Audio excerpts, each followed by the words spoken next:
রমজানে শুক্রবারে কেউ যদি আসরের পরে একটি আমল করতে পারে, মাগরিবের আগে সে ফলাফল পাবে। আল্লাহ কসম করে বলছি, কেউ যদি আপনি করতে পারেন, রমজান মাস শুক্রবার পবিত্র দিন, এই শুক্রবার জুমাবার, এটি তো এমনিতেই ফজিলত, আর সেটি যদি হয় রমজানের শুক্রবার, আল্লাহু আকবার, সেটা তো ফজিলত আর ফজিলত।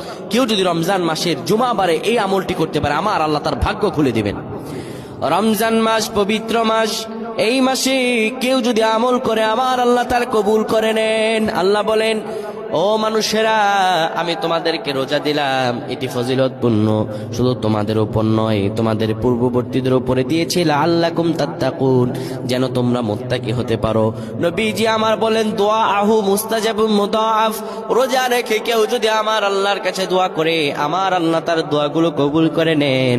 তাই রমজান মাস আসরের পরে শুক্রবারে দোয়া কবুলের সময় আপনি কোনো কথা বলবেন না, মসজিদে এসে কিবলামুখী হয়ে সুন্দরভাবে বসে যাবেন। আসর নামাজের পরে কথা না বলে আপনি এই দুরূদটি 80 বার পড়বেন, আল্লাহুম্মা সাল্লি আলা সাইয়্যিদিনা মুহাম্মাদানিন নাবিয়্যিল উম্মি ওয়া আলা আলিহি ওয়া সাল্লিম তাসলিমা।